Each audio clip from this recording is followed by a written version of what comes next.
آج جو ہمارا پروگرام ہے وہ سیمینار کی شکل میں رکھا ہوا ہے اور اس میں جو موضوع رکھا ہے کہ وراثت کی حقیقت، اسلام میں وراثت کی حقیقت۔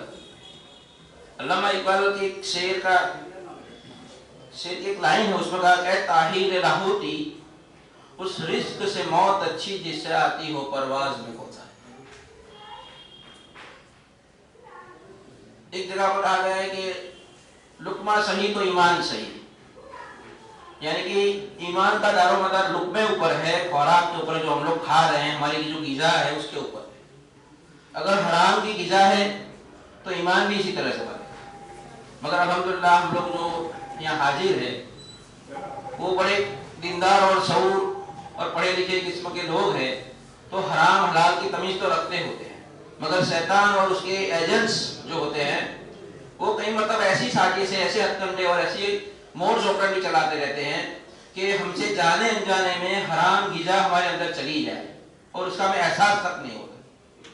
اور اسی طرح کا ایک پہلو یہ ہے وراثت والا معاملہ ہے کہ جس کے اندر ہم لوگ کئی مرتبہ دیندار کیسے ایسے لوگ بھی ان کو معلوم بھی نہیں ہوتا کہ ہم یہ لوگ حرام کام کر رہے ہیں، اور یہ جو ہمارے پیٹ میں جو غذا آگ بھر رہے ہیں، ایسا بتایا اگر کسی کا آپ نے حق مارا تو آپ نے آگ بھری۔ ایک حدیث کا مفہوم ہے کہ میری امت کا سب سے مفلس آدمی کون ہے معلوم ہے؟ تو بتایا کہ جب نامہ اعمال حشر کے میدان میں دیے جائیں گے، ایک شخص ایسا آئے گا ایمان والا کہ جس کے اندر بہت سارے اعمال کا ذخیرہ ہوگا، حج، نماز، روزہ، زکات، ایسے بہت سارے اعمال ہو گئے جس سے اس کے پاس بہت سارا ذخیرہ ہوگا اور خوش ہوگا کہ اسے ابھی جنت ملنے والی ہے، ابھی جنت میں جائے گا۔ مگر اسی وقت کچھ لوگ کھڑے ہوں گے جو مجمع ہوں اس میں سے کہ میرا حق اس کو اور باقی ہے، اس نے میرا حق مارا تھا، تو اسے پوچھا جائے گا کیا تمہارا حق مارا تھا؟ تو اس کا جو حق مارا تھا اب تو عمل کے لیے گنجائش ہے نہیں، تو اس کی جو نیکیاں تھی وہ نیکیاں لے لی جائیں گی، پھر دوسرے لوگ کتنے نکلیں گے۔ اس طرح سے کسی کا حق مارنا یہ اتنی بڑی بات ہے کہ آپ کو جنت میں لے جانے سے روک دے یا پھر جنت میں جانے کے بجائے جہنم کی طرف لے جائے۔ اور یہ سلسلہ اس طرح سے بتا رہے ہیں کہ آپ کا جو بیلنس ہے وہ بیلنس جس کا آپ نے حق مارا، پریشان کیا، ناحق پریشان کیا، اس کو دیتے نیکیاں دیتے جائیں گے، اور نیکیاں دیتے دیتے ایک وقت یہ ہو جائے گا کہ اس کے پاس کچھ بھی نہیں رہتا اور مفلس ہو جائے گا۔ تو امت کا سب سے بڑا مفلس وہ ہے۔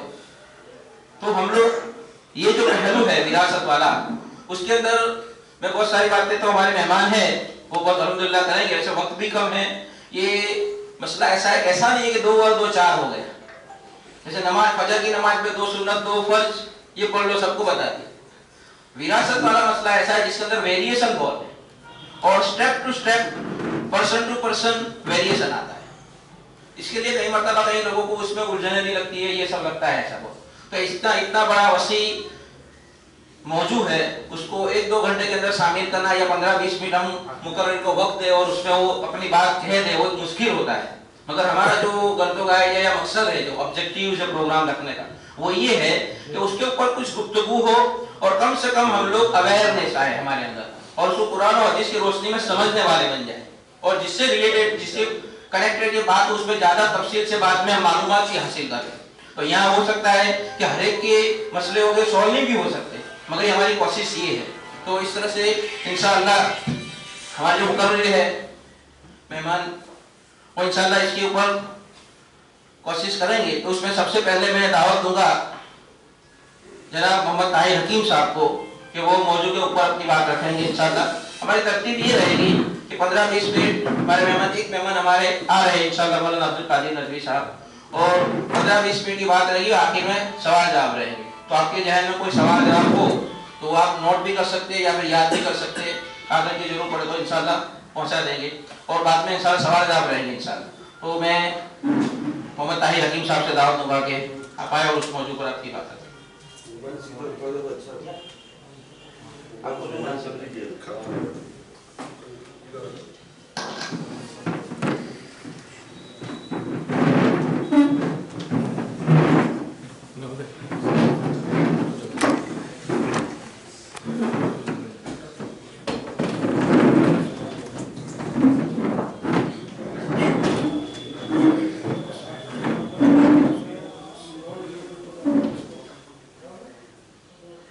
السلام ورحمۃ اللہ وبرکاتہ.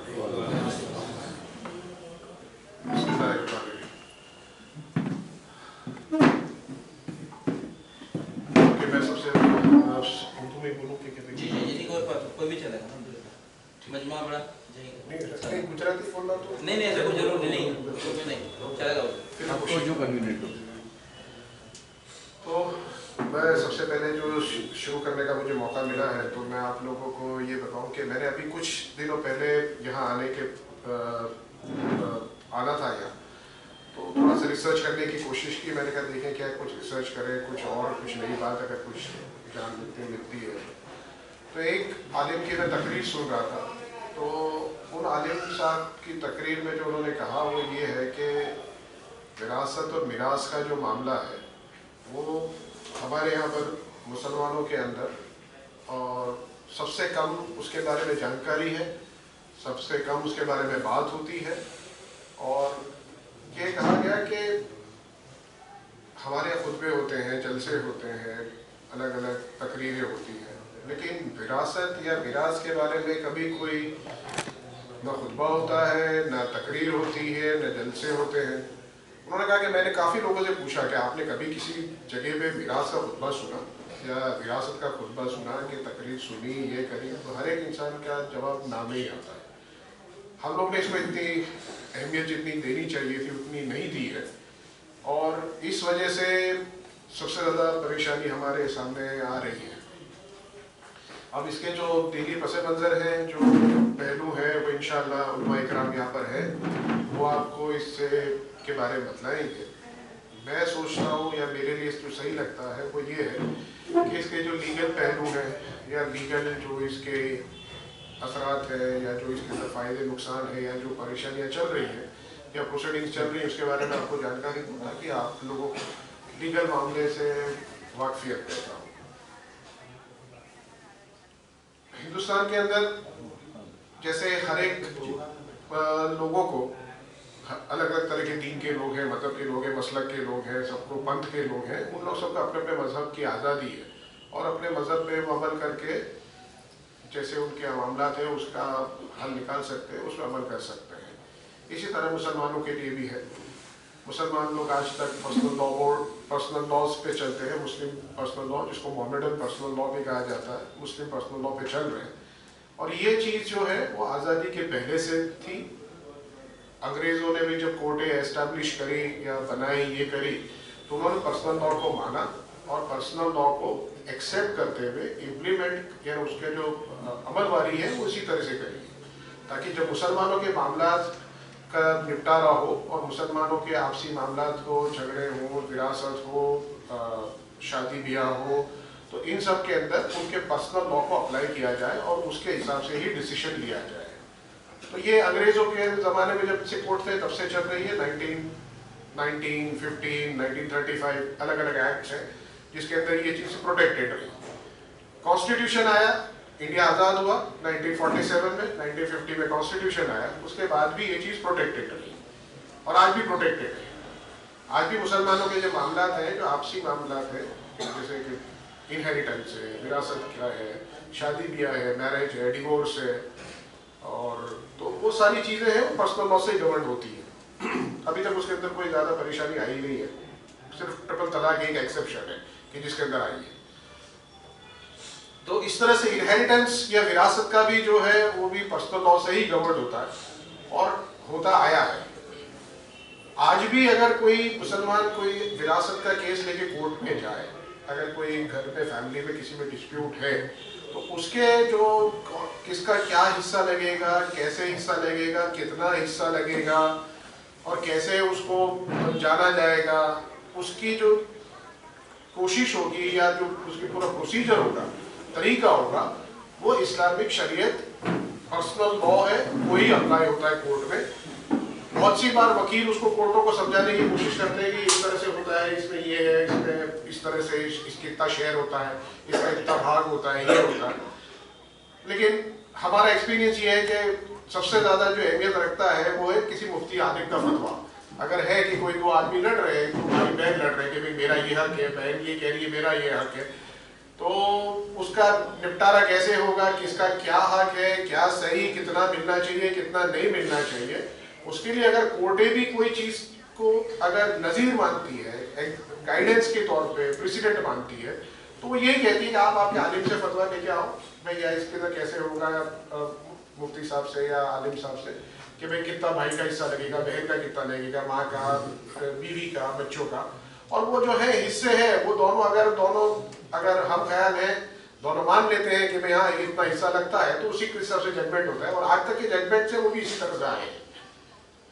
تو اس کے اندر جو زیادہ تر فیصلے آتے ہیں وہ شریعت کے حساب سے ہی ہوتے ہیں. شریعت کے خلاف فیصلہ 99% میرے حساب سے انہیریٹنس میں تو نہیں ہوتا. اب سوال یہ آتا ہے کہ ہم انہیریٹنس کے لیے جب کورٹ میں جا رہے ہیں تو ہم اس کو کس طرح سے پریزنٹ کر رہے ہیں, ہم اس کو کیا لے کے جا رہے ہیں, کیا مانگ رہے ہیں, کیا ہم ہمارا حق شریعت کے ماتحت مانگ رہے ہیں یا شریعت کے خلاف مانگ رہے ہیں, ہم کون سی مسلک میں مانتے ہیں, ہم کون سی قرآن اور حدیث کی بات کرتے ہیں. کوئی کہتا ہے کہ ہم یہ مسلک کے, وہ یہ مسلک کے. تو جو انسان جو مسلک کا ہے اس کے حساب سے اس کا فیصلہ ہوگا. حنفی ہے تو حنفی کے حساب سے ہوگا, شافعی, مالکی, حنبلی, اہل حدیث, شیعہ میں اسماعیلی, کھوجے, جو بھی ہیں, جو بھی مسلک ہے, اپنے حساب سے جیسے فیصلے ہوتے ہیں یا ان کی جو فقہ ہے اس کے حساب سے اس کا فیصلہ ہوگا. تو اس کی اتنی آزادی ہے اور اتنا اچھا معاملہ چل رہے ہیں کورٹ میں آج وراثت کے معاملے میں. لیکن سب سے بڑی جو پریشانی وہ یہ ہے کہ ہم کو ہمارے رائٹس کیا ہے, ہماری فقہ کیا ہے, کیسے حصے بڑھتے ہیں, کیسے کیا اس کا شیئر ہوتا ہے, کیا ہونا چاہیے, یہ ہم کو ہی نہیں معلوم. بہت ساری چیزیں قرآن میں اللہ تعالیٰ نے بتلا دی, نماز بتائی, روزہ بتایا, حج, زکوٰۃ یہ بتایا. آپ جیسے زکوٰۃ بتا دی, زکوٰۃ کیسے کتنی دی جائے گی, کیا دی جائے گی, ہم اس کے لیے حدیث اٹھا کے حدیث سے سمجھتے ہیں. نماز ہے, وقت بتایا, کون سی کتنے وقت, کون سی نماز کب ہوگی, کب تک پڑھی جائے گی, کتنی رکعت پڑھی جائے گی, ہم حدیث سے معلومات کرتے ہیں. قرآن میں اس کے لیے بہت زیادہ واضح طور پہ نہیں ہے. حج ہے تو حج کے لیے بھی ہم طریقے ہیں وہ نبی صلی اللہ علیہ وسلم سے سیکھتے ہیں کہ نبی صلی اللہ علیہ وسلم کی حدیث کیا ہے. ایک چیز ایکسیپشن میں نوٹ کرتا ہوں وہ ہے وراثت. حصے جو ہے کہ کس کا کیا حصہ ہوگا. اگر شوہر گزر جائے تو بیوی کا کتنا حصہ, بیوی گزر جائے تو شوہر کا کتنا حصہ, بیٹے کا کتنا حصہ, بیٹی کا کتنا حصہ, ماں باپ کا کتنا حصہ, بھائی بہن کا کتنا حصہ, 2 بہنیں ہو تو کس کا کتنا حصہ لگے گا, 1 بہن ہو تو کتنا حصہ. یہ سارے اللہ تعالیٰ نے قرآن میں بتائے. اس کو کیسے امپلیمنٹ کیا جائے گا اور کیسے کریا جائے گا وہ حدیث سے ہم کو اللہ کے رسول صلی اللہ علیہ وسلم کے طریقے سے معلوم پڑتا ہے. لیکن حصے جو ہے وہ قرآن میں بتائے. جیسے یہ ہے کہ اگر شوہر گزر جاتا ہے تو بیوی اور ان کی کوئی اولاد نہیں ہے تو بیوی کو 1/4 ایک چوتھائی ملے گا, اور اگر اولاد ہے تو بیوی کو 1/8 1/8 ملے گا. یہ آپ کو قرآن میں اللہ تعالیٰ نے کہہ دیا ہے. اس کے لیے آپ کو حدیث کی کوئی ریفر کرنے کی ضرورت ہی نہیں ہے یا حدیث کا. اس طرح سے اگر بیوی گزر جائے تو شوہر کا حصہ کتنا ہوگا. شوہر کا حصہ اگر کوئی اولاد ان کی ہے تو شوہر کا حصہ 1/4 ہوگا, اور اگر اولاد نہیں ہے تو شوہر کا حصہ 1/2 ہوگا. اب یہ قرآن کے اندر حصے ہیں.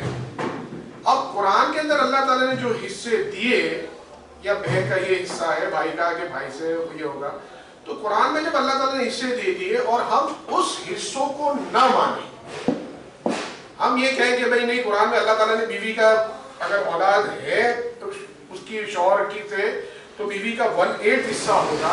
ہم وہ 1/8 حصہ اگر ہم نہیں دے رہے تو ہم سیدھی قرآن کے خلاف کا عمل کر رہے ہیں.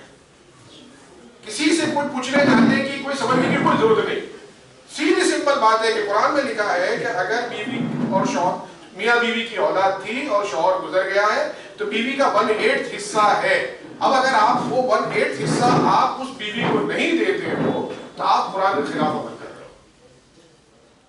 اور اگر اس کے بچہ نہیں, اگر اس کا ان کی کوئی اولاد نہیں تھی تو اس کا بیوی کا 1/4 حصہ ہے, اور اگر آپ کو 1/4 حصہ آپ نے اس کو نہیں دیا تو آپ قرآن کے خلاف عمل کر رہے ہو. تو یہ وراثت کا جو معاملہ ہے, میراث کا جو ہے, اس میں قرآنک شعر میں کہ قرآن بتاتا ہے کہ اتنا اتنا شیئر ہوگا، اور وہ اگر ہم نہیں مانتے تو ہم بالکل قرآن کے خلاف عمل کرتے ہیں. تو یہ چیز سب سے پہلی چیز تو ہم کو پہلے یہ معلوم ہونا چاہیے کہ قرآن کے شیئرز کتنے ہیں، کیا ہے. اور سورہ نساء کی 4-5 آیتیں ہیں، اگر ہم 4-5 آیت کی تفسیر سمجھ لیں سورہ نساء کی تو ہم کو سب کے شیئرز معلوم پڑ سکتے ہیں، اور پھر آپ علماء اکرام سے پوچھ کے جان سکتے ہیں.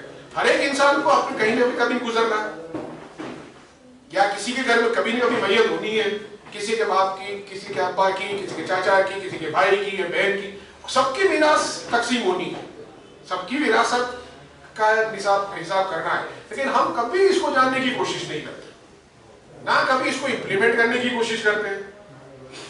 تو ہم اس کی وجہ سے پرابلم یہ ہو رہا ہے کہ ہم جو چیز کرنی چاہیے وہ نہیں کر رہے، اور بالکل قرآن کے خلاف کا عمل ہو رہا ہے، کیونکہ ہم اس سے دے نہیں رہے جو قرآن میں لکھے ہوئے. حدیث پہ آنا کہ حدیث پہ عمل کرنا بہت اہم ہے، وہ ایک سیکنڈری نیکسٹ اسٹیپ آتا ہے. لیکن آپ قرآن میں عمل نہیں کر رہے تو حدیث کی بات تو بھی نیکسٹ آ گئی، پہلے قرآن میں تو آ جائیے آپ. اب اس طرح سے ہے، ہم شیئرز کی بات کر رہے ہیں تو یہ شیئرز ہم کو پہلے جاننے ہونے چاہیے اور معلوم ہونا چاہیے کیا ہے، کیونکہ ہر ایک کے گھر میں ہے، اور جو شیئر ہے وہ دینا پڑے گا.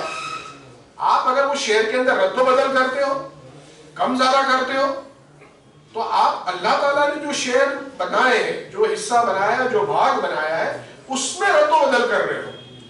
اور اللہ تعالیٰ کے بنائے ہوئے قانون میں، قاعدے قانون میں آپ رد و بدل کر رہے ہو، جو آپ کے لیے بالکل پرمیسیبل نہیں ہے اور آپ کے لیے ایمان سے باہر نکلنے کی بالکل راستہ ہے. ایمان سے باہر چلے جاؤ، اللہ تعالیٰ کے کلیئر فرمان کے خلاف آپ عمل کر رہے ہو. تو ہم کو وہ شیئرز کے حساب جاننے پڑے گا، شیئرز کے حساب سے ہم کو عمل کرنا پڑے گا. اب عام طور پر یہ اس چیز سے جڑی ہوئی ہے، اس لیے یہ بات میں لوگوں تک آپ سب تک پہنچانا چاہتا ہوں. اللہ تعالیٰ نے جو قرآن میں شیئرز بنائے وہ اللہ تعالیٰ نے بنائے. انسان کو اللہ تعالیٰ نے 2 ہاتھ دیے، 2 آنکھ دی، 1 ناک دی، 2 پیر دیے، تو کیوں دیے اللہ تعالیٰ نے. اس کا کام ہے، جس طرح سے اللہ تعالیٰ نے جس طرح اس کو کام دینا تھا اس طرح سے دیا. اب کوئی انسان یہ سوچے کہ نہیں اللہ تعالیٰ نے 2 ہاتھ دیے تھے 3 دیے تو زیادہ اچھا ہوتا، یا 2 پیر دیے جس کی جگہ 2 پیر کی جگہ 1 پیر ہوتا ہے یا 3 پیر ہوتا ہے زیادہ اچھا ہوتا. نہیں، اس سے یہ فائدہ ہوتا ہے، اس سے یہ نقصان ہوتا ہے، اس سے یہ ہوتا ہے. نہیں، ہمارے بس کی بات نہیں ہے. اللہ تعالیٰ نے جو ہم کو دے دیا، جیسے دیا وہ اس کے حساب سے ہم کو عمل کرنا ہے، اس کو اچھا جو بھی صحیح غلط ہے اس کو مان کے چلنا ہے. اب قرآن میں اللہ تعالیٰ نے شیئرز بنا دیے. اللہ تعالیٰ نے کہا کہ بھئی بیوی گزر جائے گی تو شوہر کو یہ شیئر ملے گا، شوہر گزر جائے گا تو بیوی کو یہ شیئر ملے گا، بیٹی کو یہ شیئر ملے گا، بھائی کو یہ شیئر ملے گا، ماں کو یہ شیئر ملے گا، باپ کو یہ شیئر ملے گا. اب یہ اللہ تعالیٰ نے بنا دیا. اب اس میں کیوں بنایا، کیسے صحیح ہے، کیسے غلط ہے، یہ ایسا ہوتا تو زیادہ اچھا تھا، یہ ایسے نہیں ہوتا تو برا ہو جاتا، یہ سب ہمیں سوچنے کی کوئی اجازت ہی نہیں. میں تو یہ کہوں گا اللہ تعالیٰ نے بنایا. اللہ تعالیٰ انسان، اللہ نے دنیا بنائی، دنیا میں کیوں کہا، جھاڑ کیوں بنائے، پتے یہ کیوں بنائے، اللہ تعالیٰ نے ایسا بنایا، یہ پتے کی ہرے کی جگہ اورنج بنا دی تو اچھا ہو جائے. تو ایسا ہم سوچ سکتے ہیں، لیکن یہ نہیں. اللہ تعالیٰ نے جو چیز بنائی ہے وہ اللہ جانتا ہے کہ کیوں بنائی ہے، اور اللہ تعالیٰ نے اس کو اپنے جو دنیا بنانے کا جو حساب ہے اس کے حساب سے بنائی. جو اللہ تعالیٰ بہتر سمجھتے ہم نہیں سمجھتے. اللہ تعالیٰ نے شیئر بنائے، کیونکہ عام طور پہ شکایت یہ ہوتی ہے کہ مردوں کو شیئر زیادہ ملتا ہے، عورتوں کو کم شیئر ملتا ہے. یہ میں اس لیے آپ کو کہہ رہا ہوں کیونکہ یوں کہا جاتا ہے کہ بھئی باپ کی وراثت میں بیٹے کو ڈبل شیئر ملتا ہے، عورت بیٹی کو اس سے آدھا ملتا ہے. کیوں؟ یہ ناانصافی ہے، یہ ناانصافی کہا جاتا ہے. میری جہاں تک جانکاری ہے یہ ہے کہ انصاف جو ہے ایک الگ کانسیپٹ ہے اور عدل ایک الگ چیز ہے. انگلش میں اس کو کہا جائے تو انصاف کو جسٹس کہا جاتا ہے اور عدل کو ایکویٹی کہا جاتا ہے. اسلام جو ہے اور اللہ تعالیٰ نے جو چیزیں بنائی ہیں اور اللہ تعالیٰ جو کرتا ہے وہ انصاف کرتا ہے، بہت واضح طور پہ نہیں. اللہ تعالیٰ عدل کرتا ہے. اگر 2 لوگ ہیں، ایک بچہ 5 سال کا ہے اور ایک بچہ 50 اور ایک بچہ 25 سال کا ہے. 5 سال کے بچے کی ضرورت ہے کہ اس کو 2 چاکلیٹ دے دو، خوش ہو جائے گا. 25 سال کے بچے کو 2 چاکلیٹ دو، خوش نہیں ہوگا، اس کو 2 چاکلیٹ کے زیادہ بہت کچھ دینا پڑے گا. تو آپ کو اگر دونوں کو خوش کرنا ہے تو آپ یہ کہو گے کہ 2 چاکلیٹ اس کو دی، 2 چاکلیٹ اس کو دی. یہ آپ نے انصاف کیا. کہ آپ نے بالکل برابر کیا, کوئی کمی پیشی نہیں کری, اس کو بھی 2 چاکلیٹ دی, اس کو بھی 2 چاکلیٹ دی, اس کی 2 چاکلیٹ کی ضرورت پوری کی, اس کی 2 چاکلیٹ کی ضرورت ہی نہیں تھی, تو آپ نے پوری کیا کرا. اللہ تعالیٰ عدل کرتا ہے, جس کی جیسی ضرورت ہوتی ہے اس کو اتنا دیتا ہے. کہ بھائی آج حصے کی بٹواری ہو رہی ہے تو بیٹے کی ضرورت زیادہ ہے, بیٹے کو اپنی فیملی کو نبھانا ہے, آگے گھر چلانا ہے, اور ساری چیزیں ہیں, معاملات کو دیکھنا ہے, تو اس کو باپ کی وراثت میں سے زیادہ حصہ ملے. بیٹی کسی سے شادی ہو کے کسی کے گھر گئی بھی ہے, وہاں اس کو اس کی ذمہ داری اس کو گھر چلانے کی نہیں ہے, اس کا شوہر چلائے گا, اس کو پالنے پوسنے کی ذمہ داری اس کی نہیں ہے. تو اللہ تعالیٰ نے اس کا حصہ کم رکھا, بیٹے سے کم رکھا.